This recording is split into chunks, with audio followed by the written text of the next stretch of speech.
Thank you very much, Teshkurum, and thank you to Professor Yildiz for a very expert overview of treatments. I'm going to talk about lithium during my talk, but just to say, I think Professor Yildiz was talking about lithium with the acute treatment of bipolar episodes, but there is evidence, pretty good evidence of lithium preventing depressive episodes with relapse. So you shouldn't write lithium off for depression in bipolar. So I'm going to talk about emerging treatments for mood disorders. And this is slightly different from what Professor Yildiz did. She did a very thorough, systematic review and network analysis.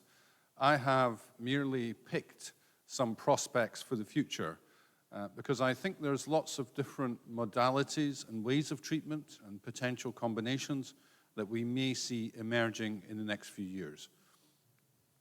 These are my disclosures.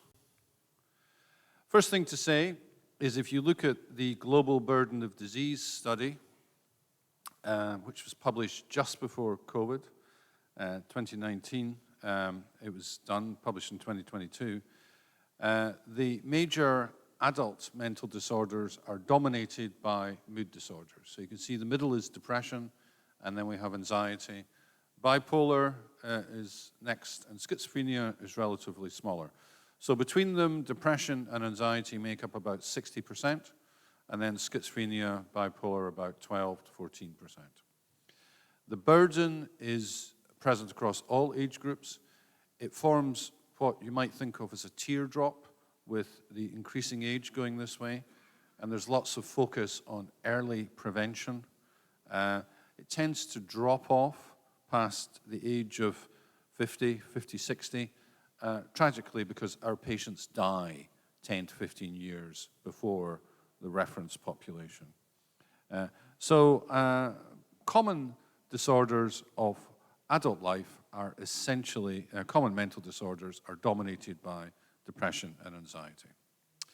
Now, just a word about the correlations between these. I think it's worthwhile pointing out that comorbidity or multiple diagnoses are the rule rather than the exception. In Kathleen Merrick-Angus's landmark paper about the epidemiology of bipolar disorder, published in the archives in 2007, 75% of people with bipolar disorder had a comorbidity. We tend to exclude some of these from trials. For example, if the person has comorbid alcohol or substance misuse, they tend to be excluded from trials. So our evidence base doesn't necessarily map on to our clinical practice particularly well. The other thing to say is that some disorders are more closely allied than others. And you can see this with this measure of the genetic correlation.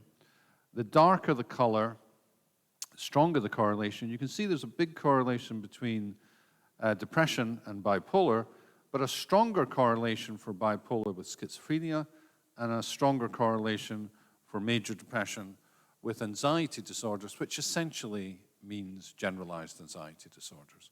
I think this is worthwhile bearing in mind, because remember, our categorical definitions as crystallized in DSM-5 are nothing but preliminary until we can really work out what's going on with the illnesses.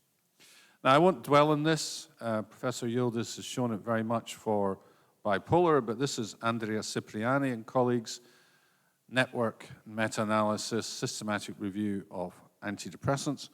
The first thing to say is that in terms of what they defined as acceptability, all of the antidepressants were acceptable, except for clomipramine. They touched the line, and 2 of them are actually more acceptable than placebo. You might argue with the measure of acceptability. This was staying in the trial compared to staying in the trial with placebo, but I think that's a very pragmatic definition. And also in terms of efficacy, this isn't really a ranking per se, but just to point out that all of them are more efficacious than placebo, even reboxetine, which is a particularly unloved antidepressant. Many people say it doesn't work, but you can see it does by this. But nevertheless, there's a large number of people with depression who don't respond to these treatments. So probably a third, and that's a third of people that are treated. Remember, in low and middle income countries, a very small fraction, below 10% of people are actually detected and treated at all. And in high income countries, it's still not very good. It's probably 25 to 30%. So what are our current treatment strategies for patients with TRD? Well, we can optimize the medication. We can augment, where you add an agent from a different class, or you can combine with another antidepressant.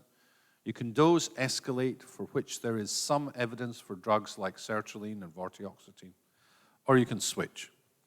Although these strategies are very common in clinical practice, I do them, those of you who are clinicians will do them, their evidence supporting their efficacy is limited, but it's fair to say that most of us would say there isn't a magic formula waiting to be discovered here. So this is our Maudsley current pathway for treatment of MDD. It starts with detection and then treatment. Now in the UK, the initial treatment can be psychological treatment. We have a walk-in psychological therapy service in England, or it can be SSRIs. But usually they get SSRIs once or twice. And then they go into this carousel of different options. I like to make clear to trainees that there's not a serial progression. You don't have to try one drug and then the other, or one treatment then the other. It is dependent on clinical judgment. So an extreme would be ECT. Sometimes we give ECT first line. If there's catatonia, I've got a lady who we always treat with ECT because she gets syndrome of inappropriate ADHD with any medication, sometimes pregnant women and so on. So this is advisory. Non-pharmacological treatments, which could be neurostimulation or psychological treatments, can be included at any part of the treatment pathway.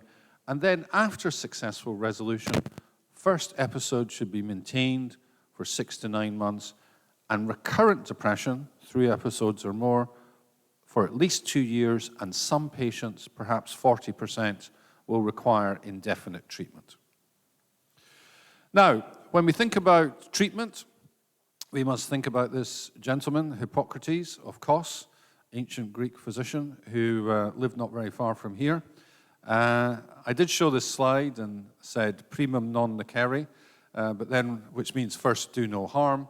But one of my Greek colleagues got very upset and said Hippocrates would not have said that. He would have said it in Greek. And she gave me, I think, the modern Greek version of primum non nocere. But one of the key things is that with medicines, we should do no harm. And this leads into how we assess new treatments, whether they be drug, psychotherapy, devices, or combinations. We should not only look at the efficacy, the evidence of benefit, but also the side effects or the evidence of harm. I would say 2 further things about assessing harm. One is that it's best developed with looking at drugs. We're far better at looking with drugs for side effects than any other modality. Some people that do psychological treatment say, we don't have any side effects, that's obvious. Well, I'm very suspicious of that. It's unlikely that your psychotherapy would give you a rash, although I guess not impossible, depending on the therapist's couch. But you can do harm with psychotherapies. You can intensify suicidality, destabilize illness, produce dependence, and so on. So when we look at harms, we should look in the round for every treatment, and we should look long term. So bear that in mind as I go through these new treatments. And just to emphasize the need for assessing harm, the US FDA initially came in to look at harm. They didn't start addressing efficacy till decades later. And the reason they did is because in the US and Europe and the UK, we had over-the-counter preparations like this. This was available about 80 years ago that you could just buy to if you had disturbed sleep. It had alcohol, not very much, but it had cannabis, chloroform, and morphia. And these were skillfully combined with a number of other ingredients. We don't know what they are. Now, of course, this was totally not assessed for any harm, but you can see harm could be there. So what am I going to go through in the next few minutes? I'm going to go through digital very quickly, digital and psychotherapy. I'm going to go through rapid-acting antidepressant treatments. I'm going to go through neuromodulation, vagus nerve stimulation, the gut-brain axis. I'm going to return to lithium, and I'm going to talk about a new treatment target, cognition. I'm going to do it really quite fast because of the constraints of time, but I'm happy to ask questions. So I think we're well into the new era with digital. It's now quite clear it's going to come. Digital isn't one thing. The reason it's called digital is because it's based on code, which is 0 or 1, extracted from digit. But there's many different manifestations of this. So we can see artificial intelligence, which is one of the themes of the conference, which can, of course, help us in many ways. It could write your lecture for you, probably better than I've written my own lecture. It can also be used to look at machine learning, to look at predictions of data. And this, of course, is Alan Turing's legacy. Then we have assessment with virtual reality and augmented reality, and indeed therapy. I don't think we're going to be, this field is accelerating so fast that you can see that within the next few years you might be able to have therapy in virtual reality with a therapist of your choice. This really, the capacity to do this is there. It really depends on resources to make it happen. We have mental health apps. It's important to remember with mental health apps, there's two kinds, at least in the UK. There are the ones which are wellness apps, which are essentially unregulated, and then there's the ones which are considered to be medical devices, which are regulated. And I'll show you one of those in a moment. I'm looking forward to having a therapeutic companion robot. I think this will be very nice as I grow old, and it may end up looking after me. But clearly, there's also downsides to digital. So we've seen the bad effects of social media on mental health, especially with adolescents. There's gaming disorders, and so on and so forth. Digital phenotyping is a great interest. We're doing this in bipolar. There's lots of work in bipolar. Franck showed you that our R-Link attempts to do this were perhaps confounded by lack of adherence, and that's something to overcome. And lastly, there's a whole field of emerging neurotechnology, brain implants, brain-computer interfaces. This will start in neurology and neurosurgery, but will come into psychiatry. And we already have examples of this, for example, with vagus nerve stimulation. But to start off with a rather prosaic example, this is the Otsuka mental health treatment app, Rejoin. It was known as CT152, and this has been licensed in the US. And this improves symptoms of depression by enhancing cognitive control over emotions using a 6-week active treatment followed by a 4-week extension. So it was derived from work by Dennis Charney in New York, and there's been small trials published. And Rejoin had established efficacy in a larger trial, a very modest effect size. It was equivalent to about 1.5 depression points. But in actual fact, because it's cheap and scalable, and because so many people get no treatment, this clearly has traction. So it involves emotional face task recognition exercises, CBT-based lessons, and personalized reminders and messages. I think this is very interesting. I suspect in a few years' time, we may look back on this as being a bit like those first mobile or cell phones that came in that were that size and you'd have to hold them up to your ear and so on. Stephen Stahl had one of those, by the way. So this is the first, but I think we're going to see much more sophisticated versions coming in. And if they're mental health proper mental health apps, they'll need to be tested through trials and regulated. Okay, what about rapid-acting intermittent antidepressant treatments? Well, the first thing to say is, I think the word rapid, as in rapid-acting, is a bit of a dangerous term to use. And I'll tell you why I think that in a moment. But essentially, these encompass ketamine and S-ketamine, the psychedelics, and of course, the NMDA and other agents. Now, this is a study that we did with colleagues in Europe. Andreas Reif from Frankfurt is the PI. It was a phase 4 study published in New England Journal of Medicine about 18 months ago. And it was a phase 4 study looking at S-ketamine added to antidepressants, or the reference compound, which is quetiapine, the only licensed one for this indication, as the other arm. Now, this is extremely interesting because this goes on over 32 weeks. The key outcome was, I can't make this work, there you go, at 8 weeks. Now, S-ketamine added to antidepressants was better in terms of remission and response versus quetiapine at every point. Now, so there's no doubt S-ketamine's better. Is it enough? Is the extra advantage enough to justify the costs? Well, that's a question for the healthcare system. Some people might say, oh, but what about lithium? Wouldn't lithium have been better than quetiapine in this circumstance? Well, we've just finished, we published about 2 or 3 days ago, the LQD study. Purely by chance, Tony Clear, myself, and others did exactly the same trial, but instead of S-ketamine versus quetiapine, it was lithium. Quetiapine beat lithium. So we have a hierarchy: lithium, quetiapine, S-ketamine.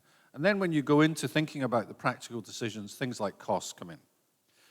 The other thing is, what about rapid? Well, we see that some people did respond early on, but this built up over 8 weeks and continued to build up over 32 weeks. So the whole notion that if you're going to respond to an NMDA drug, you've got to show it within a week or 2 or even 4 weeks, I think is ill-founded. People continue to respond over the prolonged course of treatment. That's a bit of a thorny issue for clinicians. So when do we say enough is enough without response? Well, I would suggest if you don't show any glimmer of response within the first 8 weeks, then you might want to consider stopping the treatment. But that remains a point of debate. What about psychedelics? This is me having taken psychedelics. It's not actually, it's in a bathroom in a restaurant in London where I thought this would make a perfect picture. But psychedelic psychiatry has been around for a lot longer than you realize. Psychedelics have been part of human experience since really the dawn of existence in religious and magical ceremonies. But the modern era probably starts in 1899 with the first description of mescaline. Albert Hofmann's synthesis of LSD really kicked it off in 1938. And then there was a long period where LSD combined with psychological treatments were considered to be part of what psychiatry did. This was, of course, ended in 1970-71 by Richard Nixon, who proscribed them. Incidentally, at the same time that Nixon more or less banned LSD and psychedelics, they licensed lithium. It's a very interesting historical fact. And then they've been really forbidden, even for research, until about 10 years ago when they began to be used in Hopkins, John Hopkins and other places, in London by Dave Nutt and so on, in terms of using them for end-of-life depression and treatment-resistant depression. So we fast forward to really the best study. This is single-dose psilocybin. A whole bunch of us did this. Guy Goodwin, my old boss, was the lead author because he's now Chief Medical Officer at Compass. And you can see this is the outcome here. Now, these are all treatment-resistant depression. No placebo control, but 3 doses of psilocybin. The 1 milligram acted as a pseudo-placebo, 10 milligrams, and then 25. And you can see about 30% of people that got the 25 did show a very rapid abatement of depressive symptoms, and for most of them, this persisted over 12 weeks. Now, this wasn't twice-a-week dosing with psilocybin, it was a 1 single dose. You might say, well, it's obvious from that, Professor Young, psilocybin is going to be better than ketamine. But dial back to the first studies with ketamine. Ketamine was also supposed to have a transformative effect after 1 dose. So Guy and Compass are doing phase 3 studies. We are taking part in them, really to confirm the benefits of 25 milligrams of psilocybin. I think it's highly likely that they will be confirmed, but we simply don't know yet. But then there'll be the whole issue of what do you do with people who haven't responded? Do you dose again? If people relapse, do you top up? And so on and so forth. But at the moment, this is one of the most exciting areas of new therapeutics. Okay, let's talk about neuromodulation. Just before COVID, we did a meta-analysis in the BMJ showing ECT was the most effective treatment, neuromodulatory-wise, or indeed anything-wise, for acute depressive episodes. That's the Mutz paper. So I'm not going to talk about that much, apart from to say that I'll talk about Harold Sakam very briefly. There's a whole variety of different treatments, including trigeminal stimulation and so on, but I'm going to talk about the main ones: TDCS, TMS, ECT, and vagus nerve stimulation. So this is dear old Harold. I think he's absolutely right. So far, no treatment, pharmacological or otherwise, has matched ECT in speed or likelihood of remission of major depressive episodes, whether that be in unipolar or bipolar. Now, some people say ketamine, S-ketamine is just as good. I don't think that's proven yet, and I don't think the evidence is there to show it. I will caveat that by saying I have some patients who've responded to S-ketamine who haven't responded to ECT. So I don't think it's a hard and fast rule, but I think ECT retains its place in the treatment armamentarium. This is TMS. It's my dear friend Mario Girino who runs the TMS clinic. TMS is undoubtedly antidepressant, but again, its efficacy doesn't seem to be as great as ECT, and I wouldn't say its efficacy is as great as ketamine, S-ketamine, but I'm happy to discuss that. I think most of the trials of theta burst and so on have proven to be quite disappointing. Now, this is transcranial direct current stimulation. First thing to say is that this is pitched at a much earlier stage of the pathway. So the studies that have been done in this tend to be in non-treatment resistant depression. It's a very scalable intervention. It's not that expensive, and it can be delivered at home. And this is our meta-analysis of the effects, showing a signal of effect, but it really seems to depend on dose and duration of treatment. So this is the Empower study that we did with Professor Cindy Fu, my colleagues leading on it. It's a clinical trial design, home-based, randomized, double-blind, placebo-controlled, 174 patients, split between Texas, between Jair Suarez's Department of Texas and London.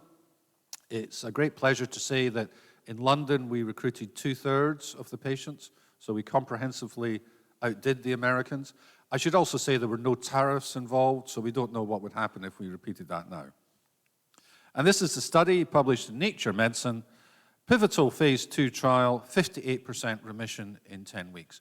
Now this is a non-treatment resistant population, so it's not quite at the same stage as Rejoin, which would maybe be an entry-level treatment, but it's certainly well before you get to treatment resistance, and it may be very useful for home treatment, for lack of tolerance of antidepressants and so on.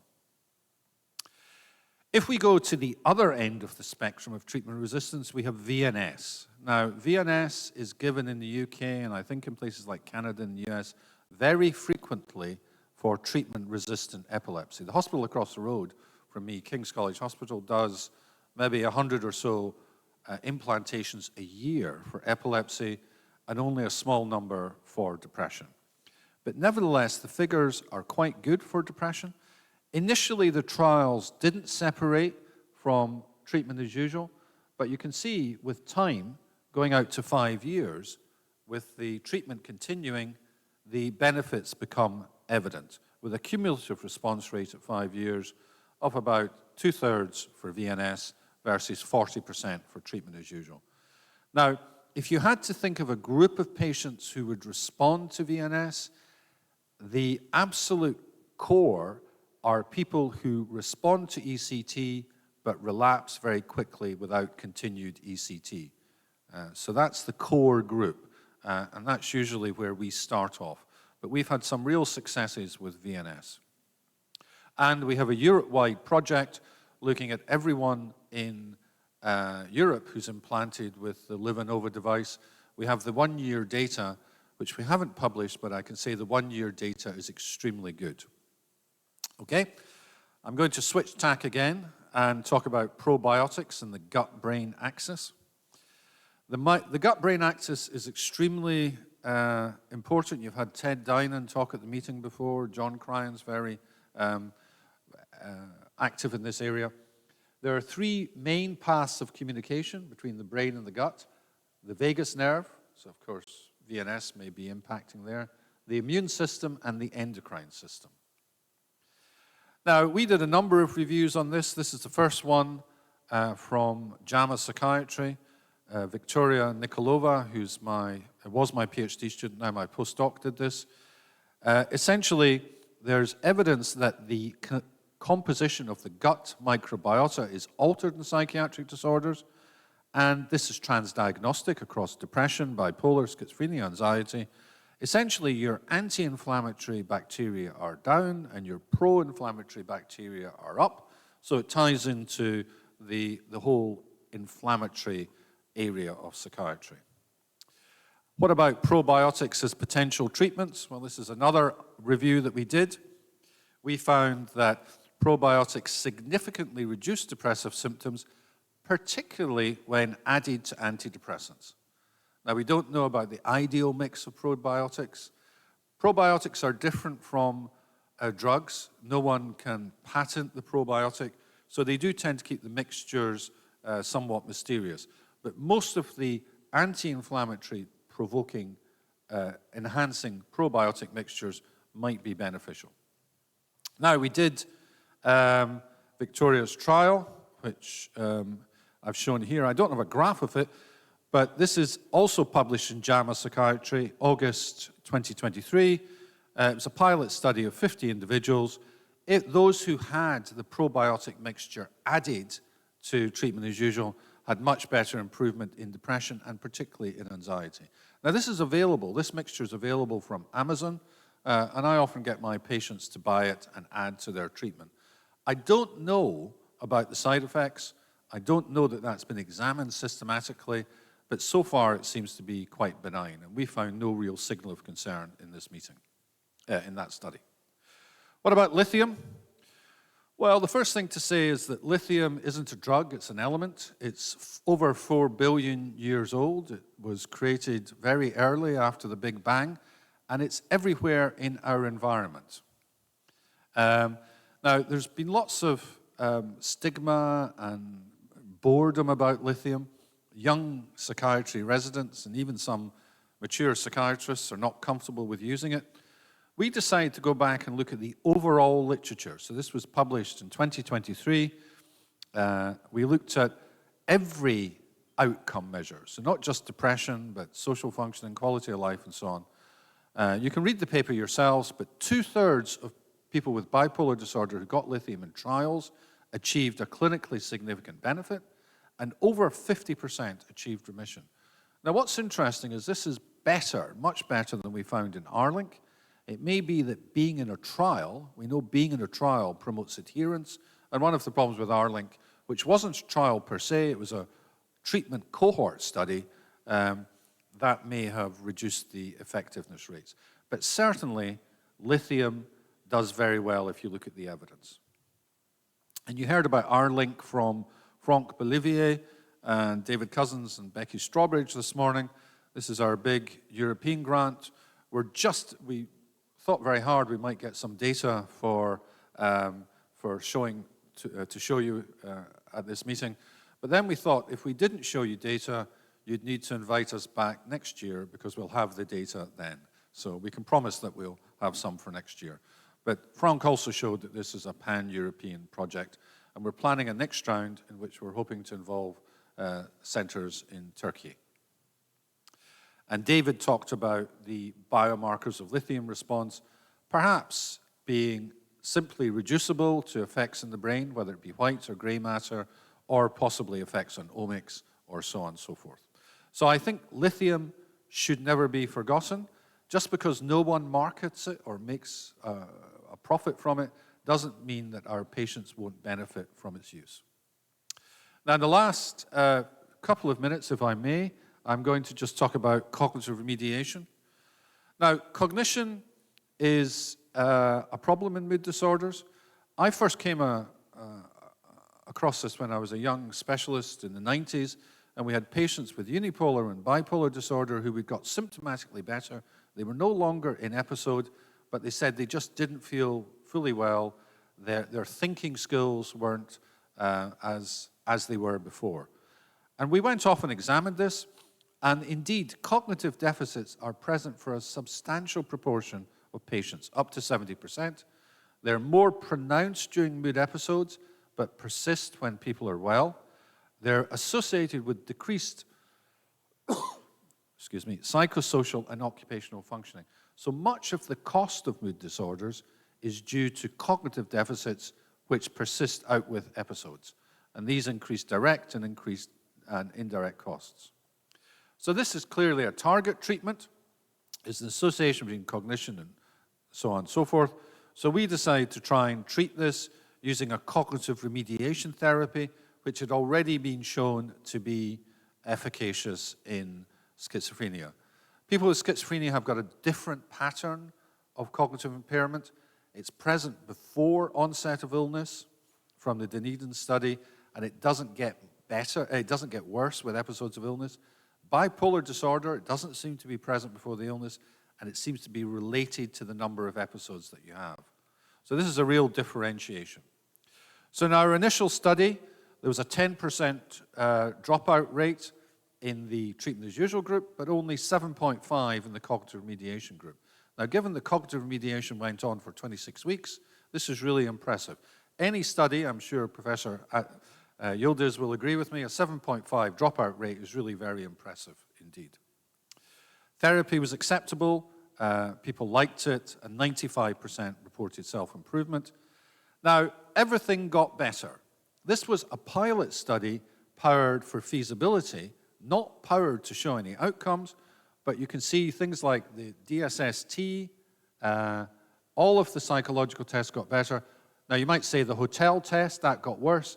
That's the only test where improvement goes this way. So there's clearly a signal of benefit, even in this small pilot study. Small to medium effect sizes and enduring up to week 26. Functional outcomes got better. So measured using the FAST, the GAS, and the UPSA. The UPSA is an American measure. Phil Harvey recommended it, but it doesn't quite fit with the UK. So one of the things you've got to ask about is writing a check. If you're still good at writing a check. None of us in the UK have written a check for quite a long time because we use contactless. But apart from that, you can see the FAST goes the right way, the GAS goes the right way, and the UPSA actually showed an improvement at 13 weeks, but not quite an improvement at 25. Medium effect sizes on the FAST and large effect sizes in GAS. We did some exploratory neuroimaging. Because of time, I won't go through this too much. Just to say we did structural MRI, MRS, and functional. And really, there was a signal with the MRI and the MRS. And you can see some suggestion that the cognitive improvement may be related to gray matter increase. And for MRS, some suggestion that cognitive improvement may be mediated via increases in glutamate neurotransmission. And Dr. Allan, who worked with me, he used to work with Professor Yildiz, was really one of the people doing this. Now, we're doing the CRIB2. The first study had 60 people. We have an efficacy and mechanism evaluation funded by the MRC. This is the protocol here. The plan was to get 250. We're up to about 200, but in actual fact, our dropout rate is so low, we think we will have met our target number of completers by enrolling 220. So we'll have this in the future. It's London, Oxford, Birmingham, and Newcastle. And again, it's the same design. Circuits versus standard of care. And we do the FAST at week 25. We're doing some mechanistic bits, including inflammatory markers, cortisol, and so on. And what's the likelihood for cognition in the future? Well, there's lots of focus on treating the acute episodes in bipolar and unipolar. We are moving a bit more to thinking about preventing episodes and high screening, but I think we need to think about other parts of the illness, consequences of illness that may have big impacts, such as cognition. We need to think about the illness trajectory, real-world outcome impacts of this, and healthcare-related costs.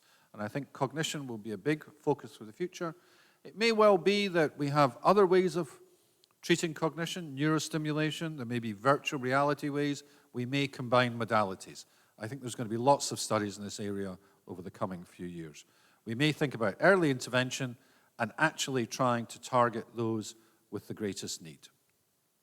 So our current treatment pathway for patients with major depression and bipolar is undoubtedly going to change. I think it's changing already. We're going to see lots more digital interventions at the beginning. We'll see perhaps things like TDCS very early on. We will be seeing new medications for treatment resistance, and we will see perhaps better characterization using artificial intelligence of the groups who are likely to respond best. Thank you very much.